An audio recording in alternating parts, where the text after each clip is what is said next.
Bonjour la jeunesse. Excusez-moi de vous déranger, vous êtes en famille? Oui, non, c'est mon collègue. Ouais, on est collègues. D'accord. Oui, et c'est mon filleul. Eh ben, dis-moi, t'en as de la chance, toi, hein? Oui, c'est ça. Moi, je passe un petit peu voir les gens. Je suis un YouTuber. Ok. Je fais des petites vidéos YouTube pour savoir ce qu'ils pensent les gens. Ah. Parce que un jour ou l'autre, on va mourir. Oui. Et oui, non, mais on n'en parle pas. Personne n'en parle. Et pourtant, à quel âge vous allez mourir? Ah ben, je sais pas. Et moi, je vous souhaite de vivre jusqu'à 120 ans avec tous les gens que vous aimez autour de vous, en bonne santé. Mais je ne peux pas vous garantir 5 minutes. On ne sait pas quand on meurt. Oui, on sait pas. Donc la grande question, qu'est-ce qui se passe après la mort? Est-ce qu'on va quelque part? Est-ce que vous croyez On va en au quelque paradis. chose? Vous allez au paradis? Oui. D'accord, et vous? Peut-être que, je sais pas, je revivrai autre part. Hein. Il va Bon. retourner en Polynésie. Alors comment vous savez que vous allez au paradis, vous? Parce que je suis croyante. Vous êtes croyante, ça suffit pour aller au paradis alors? Vous croyez en quoi? Ben pour savoir, parce qu'il y a plein de gens qui croient en plein de choses. Alors vous croyez en quoi? Oh Dieu. D'accord, donc pour vous, Dieu existe. C'est logique de toute façon. Puisqu'il y a une création, il y a un créateur, d'accord? Hein? Eh bien, si vous voulez, normalement, quand on meurt, on va être jugé. Et on va être jugé par rapport au bien et au mal qu'on a fait pendant qu'on a vécu sur la terre. Donc, la grande question à se poser, comment est-ce qu'on sait si on fait du bien ou si on ne fait pas du bien? Parce que vous avez remarqué, dans certains pays, le bien, c'est pas le même bien que dans d'autres pays. Et des fois même pour certains hommes, le bien, c'est pas le même bien que pour d'autres hommes. Donc si Dieu est juste et qu'il doit nous juger, il doit y avoir la même loi pour tout le monde. Ouais. Eh bien cette loi, ce sont les 10 commandements. Vous connaissez les 10 commandements? Non, moi je les connais pas. Alors on va voir si vous allez au paradis ou pas. Il y a un commandement, il dit, tu ne mentiras pas. Est-ce que vous avez déjà menti? Oui, on a Oui. tous menti dans notre vie. Hein. À tous. Mais regardez un petit garçon. Et encore, lui, il est encore petit, mais vous avez remarqué, on n'est pas obligé de leur apprendre à faire des bêtises. Ils apprennent. De nature, on sait faire les bêtises. Parce qu'il est écrit que déjà dans le ventre de notre mère, on est conçu dans le péché. Et le péché, c'est justement d'avoir cassé cette loi, la loi parfaite. Tu ne mentiras pas.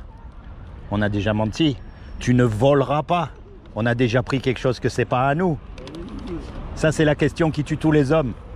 Il y a un commandement, il dit, tu ne commettras pas d'adultère. Vous n'êtes pas marié ou vous êtes marié? Non, pas mal. Vous n'êtes pas marié, donc là vous dites, oups, je m'en sors bien. Ben non, parce que Jésus a dit, quiconque regarde une femme pour la convoiter a déjà commis un adultère avec elle dans son cœur.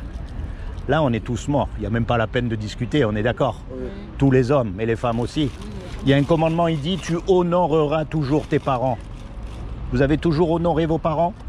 Non. Vous leur avez pas toujours obéi. Non. Quand on désobéit à ses parents, c'est pas les honorer. Voyez, par rapport à cette loi parfaite, on est coupable. Oui. Vous et moi, tous. Vous croyez que le pape, il n'est pas coupable? Vous croyez que l'imam ou le rabbin, vous croyez qu'il y a un homme? On est coupable. Et Ça ça, dit que c'est le dans ce cas-là, péché. Personne n'ira au paradis. Alors. Ben non, c'est ça le problème. C'est qu'on est tous coupables. Et c'est pour ça qu'on est séparés de Dieu. C'est le péché qui nous sépare de Dieu. Mais ça, c'est la mauvaise nouvelle. C'est ce qu'on mérite tous. Mais maintenant, j'ai une bonne nouvelle pour vous. C'est que c'est Dieu qui nous a fait. Et donc, Dieu est un créateur. Et un créateur, ça aime ce que ça crée. Un musicien, il aime sa musique. Un cuisinier, il aime les petits plats qu'il fait. Et bien, Dieu qui nous a fait, pareil, comme il nous a fait, il nous aime. Et quelqu'un qui nous aime, il ne veut pas nous envoyer en enfer. C'est pas logique.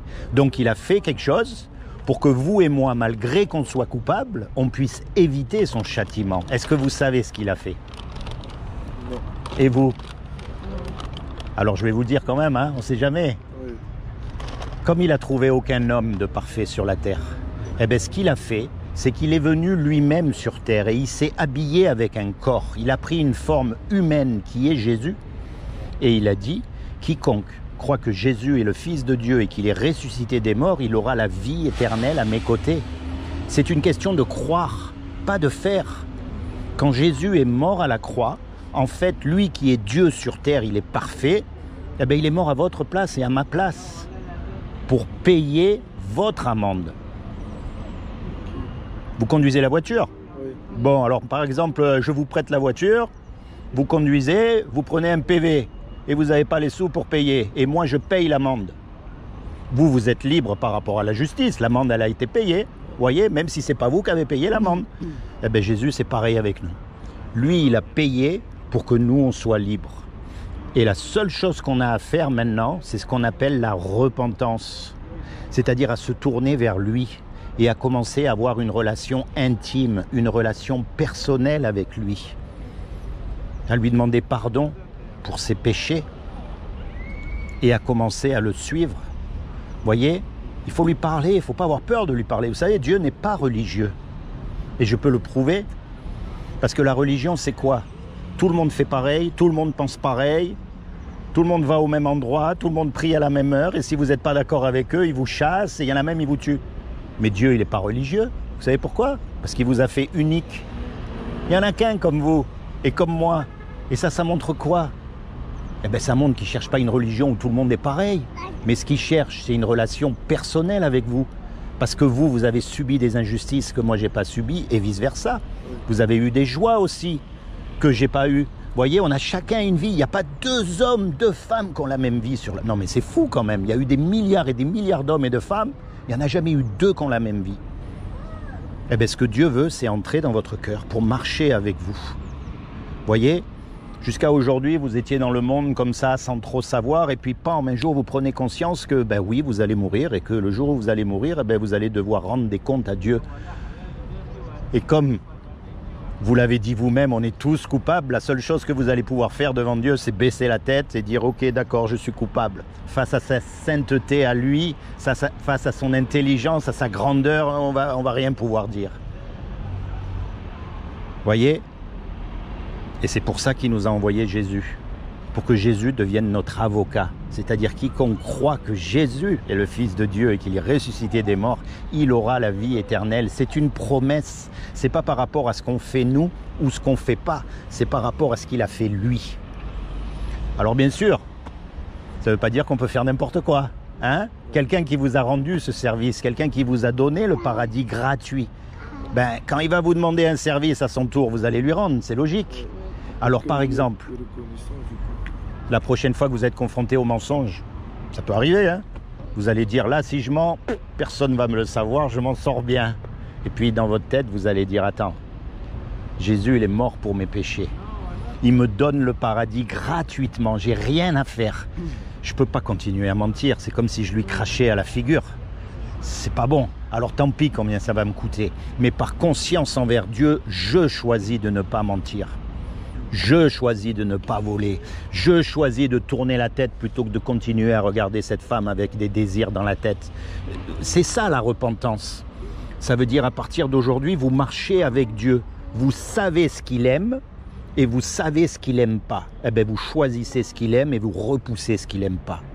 Et ça, vous le savez grâce à la conscience.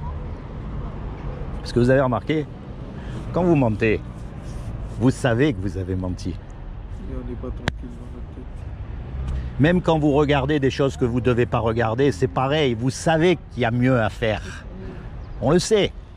Ben, à force d'écouter votre conscience, c'est-à-dire la conscience, elle vous dit, oula, attention, là, c'est pas bien, eh ben, la conscience, elle va vous parler plus. Voyez ? Et la conscience, c'est comme si c'était un agent de Dieu que Dieu a placé dans votre cœur pour vous aider à marcher. Mais si vous ignorez votre conscience, eh ben, petit à petit, elle ne va plus vous parler, parce que ce n'est pas un dictateur qui s'impose, c'est par amour le salut. Voyez ? Alors moi, je vous encourage, les amis, rapprochez-vous de Dieu. Prenez Jésus comme votre sauveur, parce que le jour du jugement dernier, vous ne pourrez pas vous défendre tout seul, et moi non plus. Donc autant choisir lui, comme ça, lui au moins, on est sûr. Et on est sûr qu'il ne peut pas perdre. Voyez ? Et puis, commencez à marcher avec lui. Vous avez une Bible à la maison ? J'en ai une. Trouvez-vous une Bible, mon ami, et commencez à lire la Bible. Commencez dans le livre de Jean pour apprendre à connaître Jésus, qui il est, pas ce qu'on en a fait, pas le Jésus des catholiques, des mormons, des témoins de Jéhovah, de qui vous voulez, non, le Jésus de la Bible. Et vous obéissez simplement. Alors ce que vous ne comprenez pas, vous inquiétez pas, vous le comprendrez plus tard.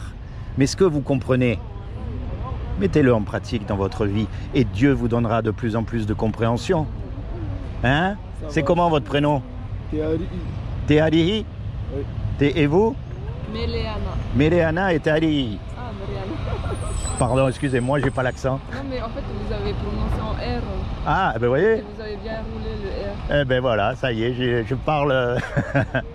Seigneur Jésus, je te demande de bénir mes deux amis ici. Merci. Je te demande de leur accorder le désir de leur cœur, de les détourner à tout jamais du péché et plus que tout de leur permettre de rentrer dans leur destinée éternelle.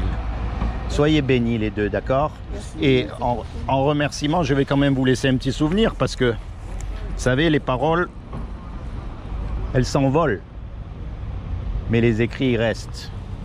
Tenez, ça s'appelle le saut et c'est ma dernière question. Est-ce que vous sauteriez d'un avion sans parachute? Sans parachute et en l'air, hein? Non. En réalité, Même avec un parachute, je crois que je sauterais pas. Mais bon, imaginez. Avec Hein? le parachute, oui, mais sans parachute. Oula, je crois que quand ils ouvrent la porte, ça fait drôle, hein? non, avec un parachute, oui, je sauterais, mais sans. Et pourtant, un jour, vous allez sauter dans la mort. Est-ce qu'il n'y aurait pas un parachute pour sauter dans la mort? Et est-ce que ce parachute, ce serait pas Jésus, justement, qui peut vous garantir dès maintenant que quand la porte va s'ouvrir, eh bien, vous allez sauter avec joie dans la mort et vous allez rejoindre votre Père Céleste? Soyez bénis tous les deux. Merci de m'avoir écouté. Vous aussi, au revoir. Merci, au Bonne revoir. journée à vous.